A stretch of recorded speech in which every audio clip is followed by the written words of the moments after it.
All right. Before we start our video today, I was going to show off my nutcrackers. As you can tell, I really like nutcrackers. I think a kid actually counted them one time, and I had like 40. One of my absolute favorite nutcrackers is this one right here. It's the nutcrackers stacked on top of each other. You have my nutcracker counting down the days of Christmas. Yep, we're off. This one's like a music box nutcracker. Nutcracker collector, I love it. Got the toy maker nutcracker and the rocking horse nutcracker.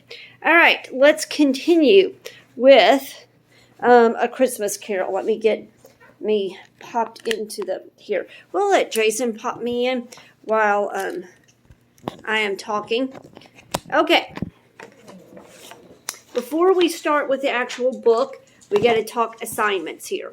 As I said, this is what the packet would have looked like if we had done this normal. You would have had the cause and effect page, which I'll tell you which questions go with each chapter. So the first three go with chapter 1. So hopefully you've already answered those, but didn't turn it in.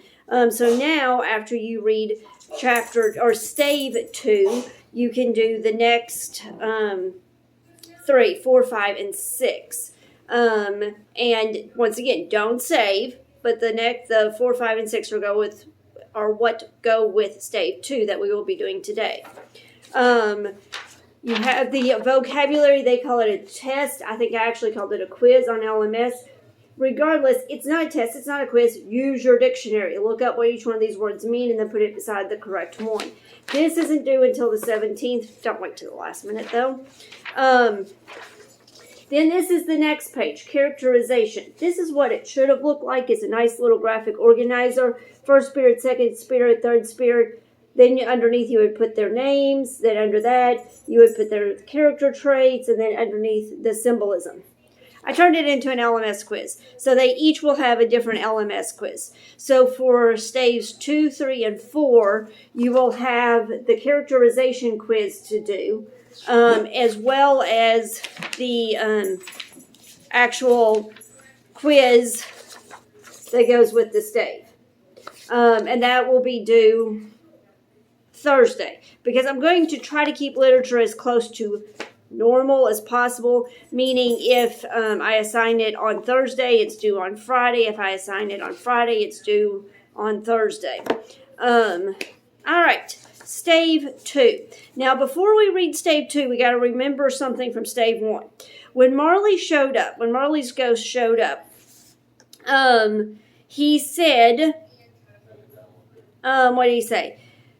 Without their visits, you cannot hope to shun the path I tread. Expect the first tomorrow when the bell tolls 1. So keep in mind, Scrooge goes to bed, falls asleep, thinking that he's going to have a ghost showing up the next day at 1 o'clock.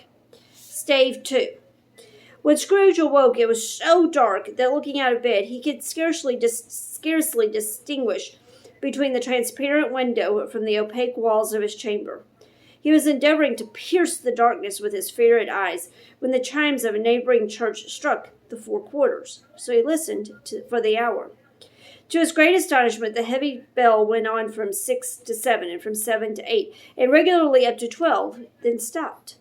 12? It was past 2 when he went to bed. The clock was wrong. An icicle must have gotten to the works. 12? He touched the spring of his repeater to correct this most preposterous clock. Its rapid little pulse beat 12 and stopped. Why, it is impossible, said Scrooge, that I can have slept through a whole day and far into another night. It isn't possible anything has happened to the sun, and this is 12 noon. The idea being an alarming one, he scrambled out of bed and groped his way to the window. He was obliged to rub the frost off with his sleeve of his dressing gown before he could see anything, and could see very little even then. All he could make out was that it was still very foggy and extremely cold, and that there was no noise of people come running to and fro and making a great stir, as there unquestionably would have been if night had been a bright day and taken possession of the world. This was a great relief, because 3 days after sight of this first of exchange paid to Mr. Ebenezer Scrooge, or this order and so forth, would have become a mere U.S. security if there were no days to count by. That's just a really wordy way of saying, well, at least the days are still, passing normal. Scrooge went to bed again and thought it over and over and could make nothing of it. The more he thought, the more perplexed he was, and the more he endeavored not to think, the more he thought. Marley's ghost bothered him exceedingly. Every time he resolved within himself, after mature inquiry that it was all a dream, his mind flew back again, like a strong spring released, to its first position, and presented the same problem to be worked all through. Was it a dream or not? Scrooge lay in this state until the chime had gone 3/4 more, when he remembered on a sudden that the ghost had warned him of a visitation when the bell tolled 1. He resolved to lie awake until the hour was past, and considering that he could no more go to sleep than go to heaven, this was perhaps the wisest resolution in his power. The quarter was so long that he was more than once convinced he must have sunk into a doze unconsciously and missed the clock. At length it broke upon his listening ear. Ding dong! 1/4 said Scrooge, counting. Ding dong! 1/2 said Scrooge. Ding dong! 1/4 to it, said Scrooge. Ding dong! The hour itself, said Scrooge triumphantly, and nothing else. In other words, and no ghost. Hi, Scarlet. He spoke before the hour bell sounded, which it now did with a deep, dull, hollow melancholy. 1. Light flashed up in the room upon the instant, and the curtains of his bed were drawn. Now remember, this is back in previous times, 1700s. So they had curtains all the way around their bed. So he would have had curtains all the way around his bed. So that's what they're talking about here. The curtain of his bed were drawn aside, I tell you, by hand. Not the curtains at his feet, nor the curtains at his back, but those to which his face was addressed, the side curtains. The curtains of his bed were drawn aside, and Scrooge, starting up into a half-recumbent attitude, found himself face to face with the unearthly visitor who drew them. As close to it as I am now to you, and I am standing in the spirit at your elbow. In other words, it was close. It was a strange figure, like a child, yet not so like a child as like an old man, viewed through some supernatural medium, which gave him the appearance of having receded from the view, and being diminished to a child's proportions. Its hair, which hung about its neck and down its neck, was white as if with age. And yet the face had not a wrinkle in it, and the tenderest bloom was on the skin. The arms were very long and muscular, the hands the same, as if its hold were of uncommon strength. Its legs and feet, most delicately formed, were like those upper members of bear. It wore a tunic of the purest white, and round its waist was bound a lustrous belt, the sheen of which was beautiful. So, in other words, it wore a tunic of white, and then around its waist was a belt. It held a branch of fresh green holly in its hand, and in singular contradiction of that wintry emblem, had its dress trimmed with summer flowers. So that's kind of weird, to be holding winter flower in your hand, in your hair, and then your hand be holding summer flowers. But the strangest thing about it was that from the crown of its head there sprung a bright, clear jet of light, by which all this was visible, and which was doubtless the occasion of its using, in its duller moments, a great extinguisher for a cap, which it now held under its arm.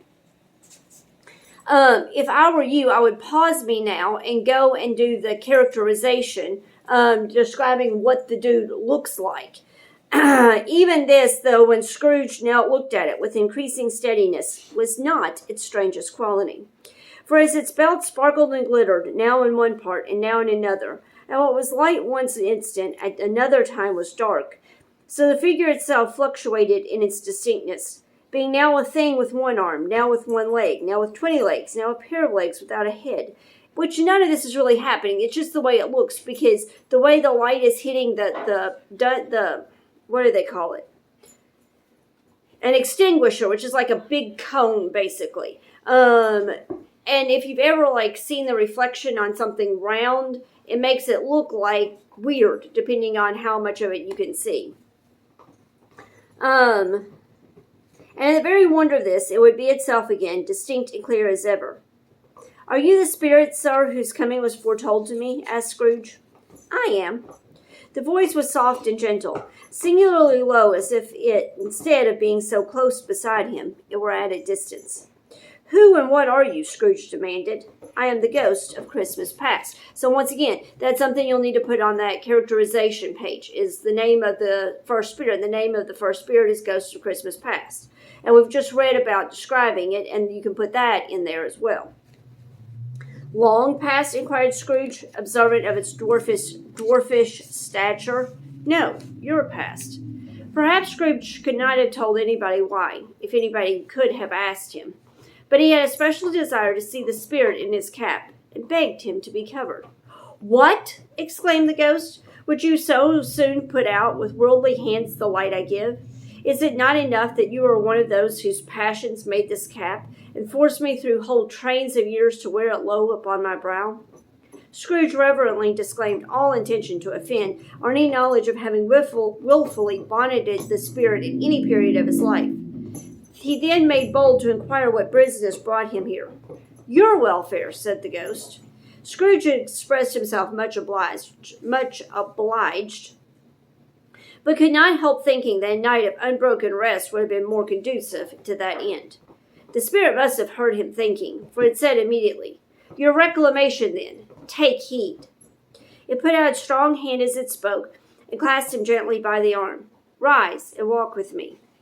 It would have been in vain for Scrooge to plead that the weather and the hour were not adapted to pedestrian purposes, that bed was warm and the thermometer a long way below freezing, that he was clad but lightly in his slippers, dressing gown, and nightcap, and that he had a cold upon him at that time. The grasp, though gentle as a woman's hand, was not to be resisted. He rose, but finding that the spirit made towards the window, clasped its robe in supplication. "I am immortal," Scrooge remonstrated, "and liable to fall." "Bear but a touch of my hand there," said the spirit, laying it upon his heart, "and you shall be upheld in more than this." As the words were spoken, they passed through the wall and stood upon an open country road. Somebody get me a drink. With fields on either hand. The city had entirely vanished. Not a vestige of it was to be seen. The darkness and the mist had vanished with it, for it was a clear, cold, wintry day, with the snow upon the ground. "Good heaven!" said Scrooge, clasping his hands together as he looked about him. "I was bred in this place. I was a boy here." The spirit gazed upon him mildly. Its gentle touch, though it had been light and instantaneous, appeared still present to the old man's sense of feeling. He was conscious of 1,000 odors floating in the air, each one connected with 1,000 thoughts and hopes and joys and cares, long, long forgotten. I've told you all this before. The sense of smell is one of the greatest senses as far as tying to memories. The sense of smell is believed to trigger memories more than any of your other senses. So it's not surprising that he's in this place that he grew up, and he's being assaulted by all of these different smells, and all the different smells are bringing with it all these different memories. "Your lip is trembling," said the ghost. "And what is that upon your cheek?" Scrooge muttered, with an unusual catching in his voice, that it was a pimple, and begged the ghost to lead him where he would. "You recollect the way?" inquired the spirit. "Remember it," said Scrooge with fervor. "I could walk it by blindfold." "Strange to have forgotten it for so many years," observed the ghost. "Let us go on."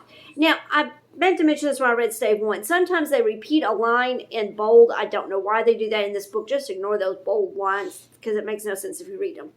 They walked along the road, Scrooge recognizing every gate and post and tree, until a little market town appeared in the distance, with its bridge, its church, and winding river.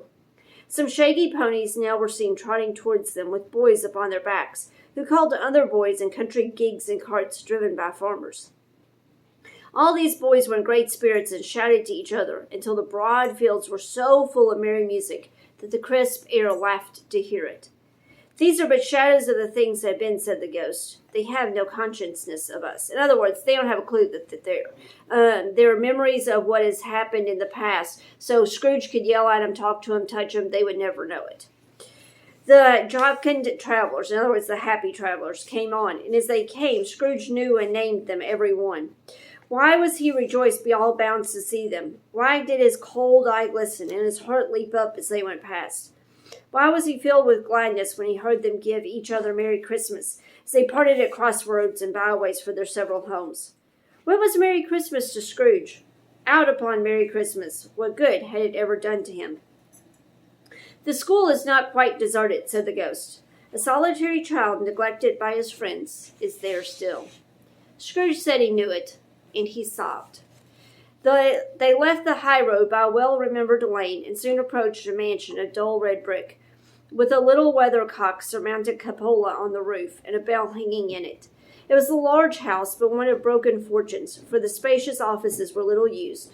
Their walls were damp and mossy, their windows broken, and their gates decayed. Fowls clucked and strutted in the stables, and the coach houses and sheds were overrun with grass. Nor was it more retentive of its ancient state within, for entering the dreary hall and glancing through the open doors of many rooms, they found them poorly furnished, cold and vast.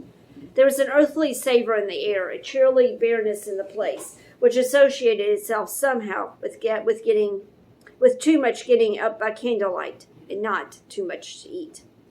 They went, the ghost and Scrooge, across the hall to a door at the back of the house. It opened before them and disclosed a long, bare, melancholy room, made barer still by lines of plain deal forms and desks. At one of these, a lonely boy was reading near a feeble fire, and Scrooge sat down upon a form and wept to see his poor forgotten self as he had used to be. Not a latent echo in the house, not a squeak and scuffle from the mice behind the paneling, not a drip from the half-thawed waterspout in the dull yard behind, not a sight among the leafless boughs of one despondent poplar, not the idle swinging of an empty storehouse. No, not a clinking in the fire, but fell upon the heart of Scrooge with softening influence and gave a freer passage to his tears. The spirit touched him on the arm and pointed to his younger self, intent upon his reading. Suddenly a man in foreman garments, wonderfully real and distinct to look at, stood outside the window, with an axe stuck in his belt and leading by the bridle an ass laden with wood, a donkey laden with wood. "Why, it's Ali Baba!" Scrooge exclaimed in ecstasy. "It's dear old honest Ali Baba. Yes, yes, I know. One Christmas time when yonder solitary child was left here all alone. He did come, for the first time, just like that." "Poor boy, and Valentine," said Scrooge, "and his wild brother Orson. There they go. And what's his name?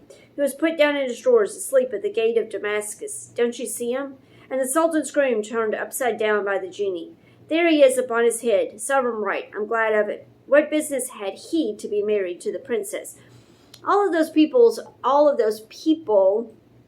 are characters in a book. And that's all what stuff that happened in that book. And so he said that while he was sitting there on a Christmas Eve, left by everybody, then he imagined that all these characters in this book came to life, so he wasn't really left alone. To hear Scrooge expending all the earnestness of his nature on such subjects, in a most extraordinary voice between laughing and crying, and to see his heightened and excited face, what would have been a surprise to his business friends in the city, indeed. "There's the parrot!" cried Scrooge. "Green body and yellow tail, with a thing like a lettuce growing out of the top of his head. There he is, poor Robin Crusoe, he called him, when he came home again after sailing around the island. Poor Robin Crusoe, where have you been, Robin Crusoe?" The man thought he was dreaming, but he wasn't. It was the parrot, you know. There goes Friday, running for his life to the little creek. "Hello, whoop, hello." Those are characters from a different book. Then, with a rapidity of transition very foreign to his usual character, he said, in pity for his former self, "Poor boy," and cried again.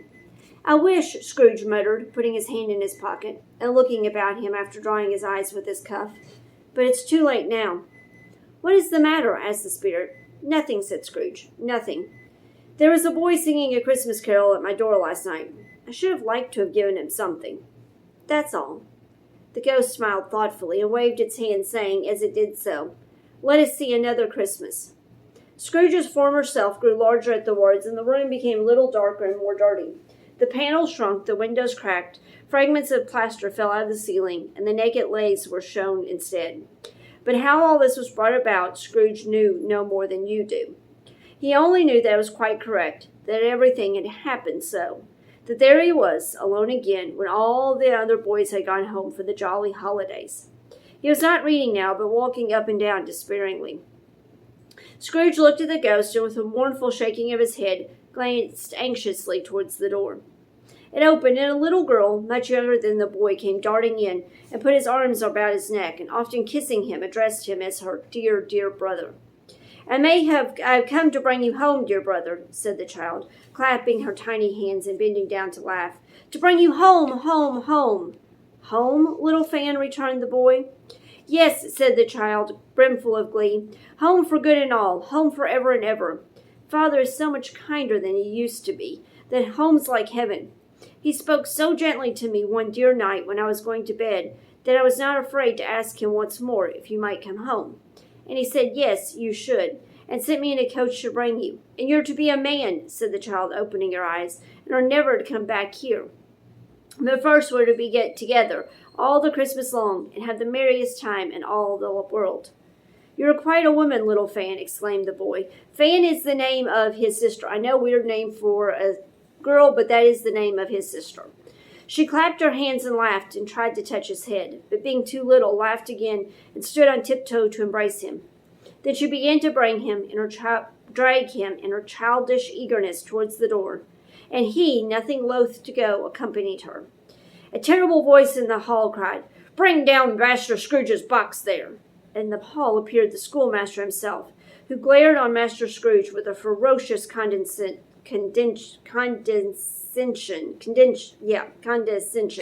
and threw him into a dreadful state of mind by shaking hands with him.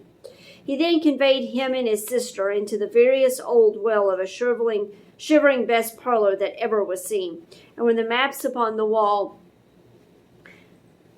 and I lost my place, and the celestial and terrestrial globes in the window were waxy with cold. Here he produced a decanter of curiously light wine and a block of curiously heavy cake, and administered installments of those dainties to the young people, at the same time sending out a meager servant to offer a glass of something to the postboy, who answered that he thanked the gentleman, but if it was the same tap as he had tasted before, he had rather not.